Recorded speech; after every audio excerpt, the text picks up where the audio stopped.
Good morning. It's 8:40 a.m. here in the UK. Um, Friday the 13th of December. Not that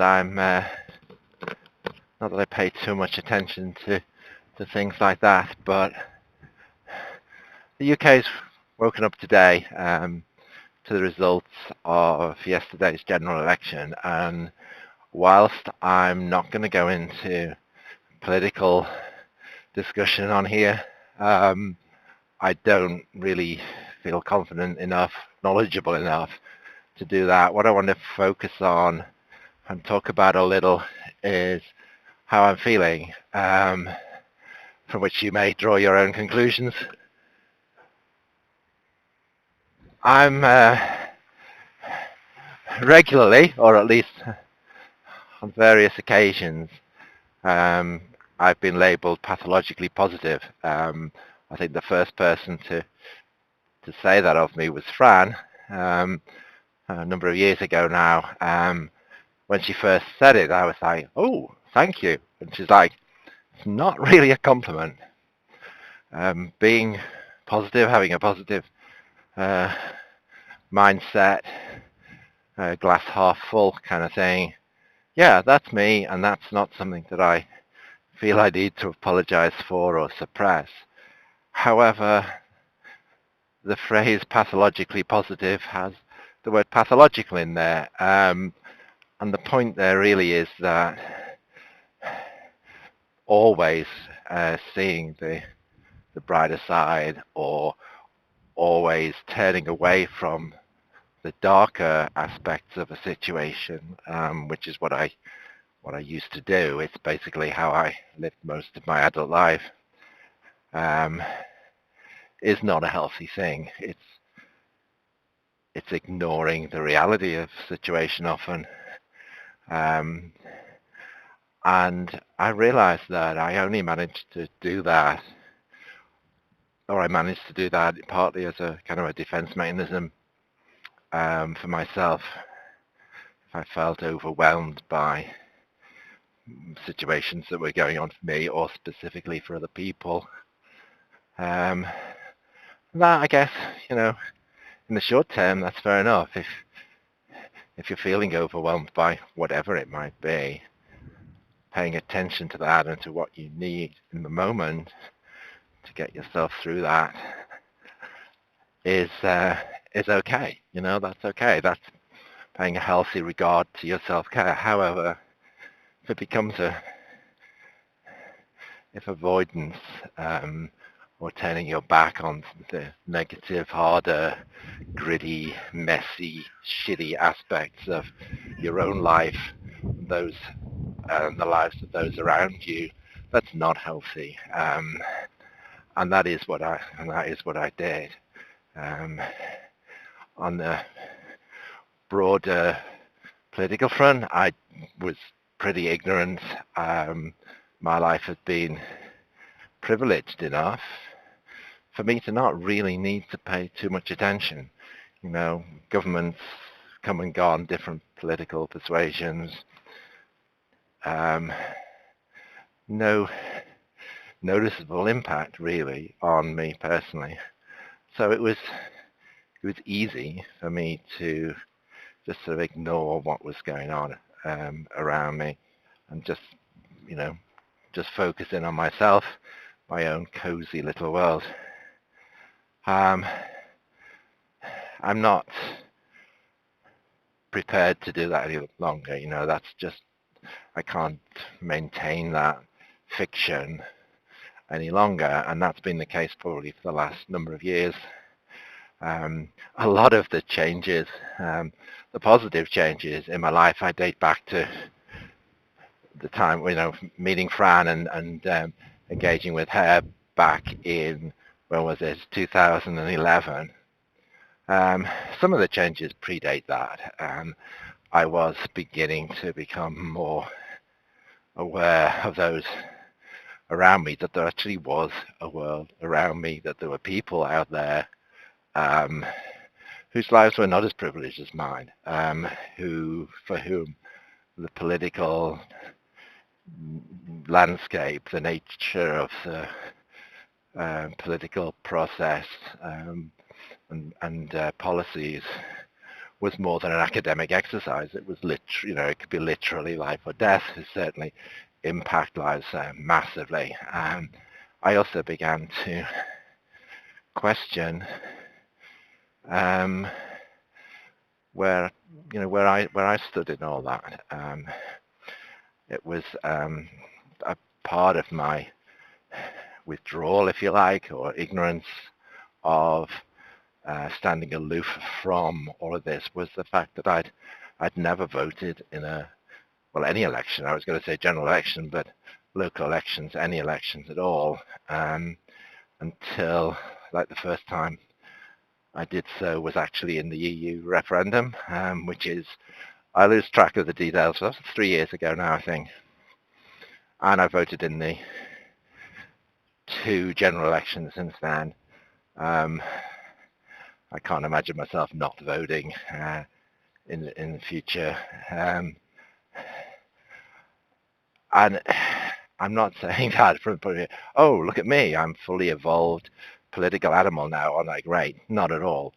It's more an awareness of how insular and unaware, not just unaware in a kind of an innocent sense of like, I'm not aware, but not deliberately hiding myself away from what was going on or turning my back on it. So with all that in mind, how am I feeling this morning? I guess not shocked at the result. I'm not going to go into the details if anybody wants to know. It's easy enough to find. Not shocked, maybe. Perhaps a little surprised at the magnitude of the result. Scared, I think. Scared not for myself so much, not maybe for my immediate situation.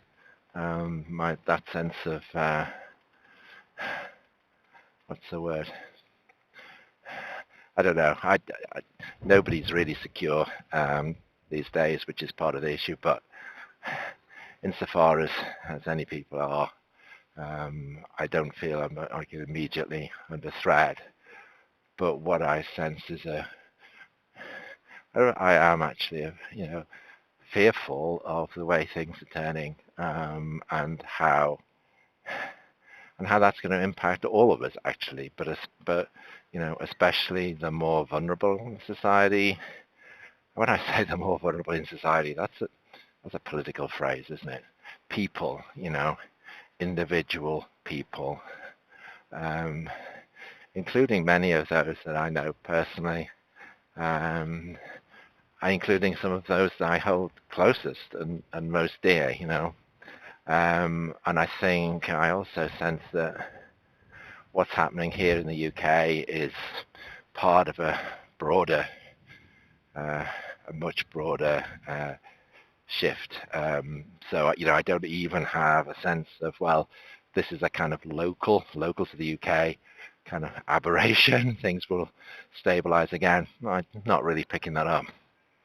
So I'm finding it hard to be positive this morning on the bigger stage, on the bigger scale, and I guess that certainly applies to all of my friends. I think I'm just looking on social media today. I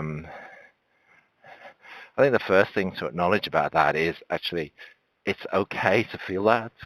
That's the shock, the immediate impact of that, whether it's fearfulness, anger, hopelessness, even whatever people are feeling today, it's okay to feel that. Just as it's okay to feel whatever you're feeling in any situation, really. It's more a case of what we're going to do with that going forward. So I don't feel the need to push those feelings aside and put on a positive face, a brave face, and I post positive memes all over Facebook and Twitter, and ignore what's going on. I don't want to do that. It's really, really, really important that I don't do that. It's important that I actually am aware of what is happening. This is an event, a political event. It's a turning point in many ways, perhaps, but it's also part of a process, and the process is continuing. We've all still got up today. We're all still going to move into our days and our lives, whatever that might contain. So that's not so much hope. I mean, yeah, there's a positive aspect to it, of some hope, some regrouping maybe. But I think really the message that I'm feeling, or the message that I want to put out right now is to look to each other, to look out for each other, for our friends, for our families, and for those we don't know, for those outside our immediate circles who may be struggling, or in need for whatever reason, not necessarily as a result of political changes, but just in our own lives. So maybe it can be a sort of a wake-up call in that sense. I'm trying not telling anybody else how they should respond today, but I think that's what I'm trying to take from it. So I'm almost in the office now. I dare say there'll be some conversations going on and work colleagues about it. So I wanted to capture my thoughts and my feelings first. Before that, I haven't actually really engaged with anybody yet this morning. So my immediate thoughts and feelings. So I just wanted to get those down, get those out there really. So I think that's about it really. We'll leave it there. I hope wherever you are, whatever your day is going to contain, that it can contain that it's real, that you feel what you feel, and you reach out to those you can reach out to if you need it, and we all just look out for each other. Bye for now.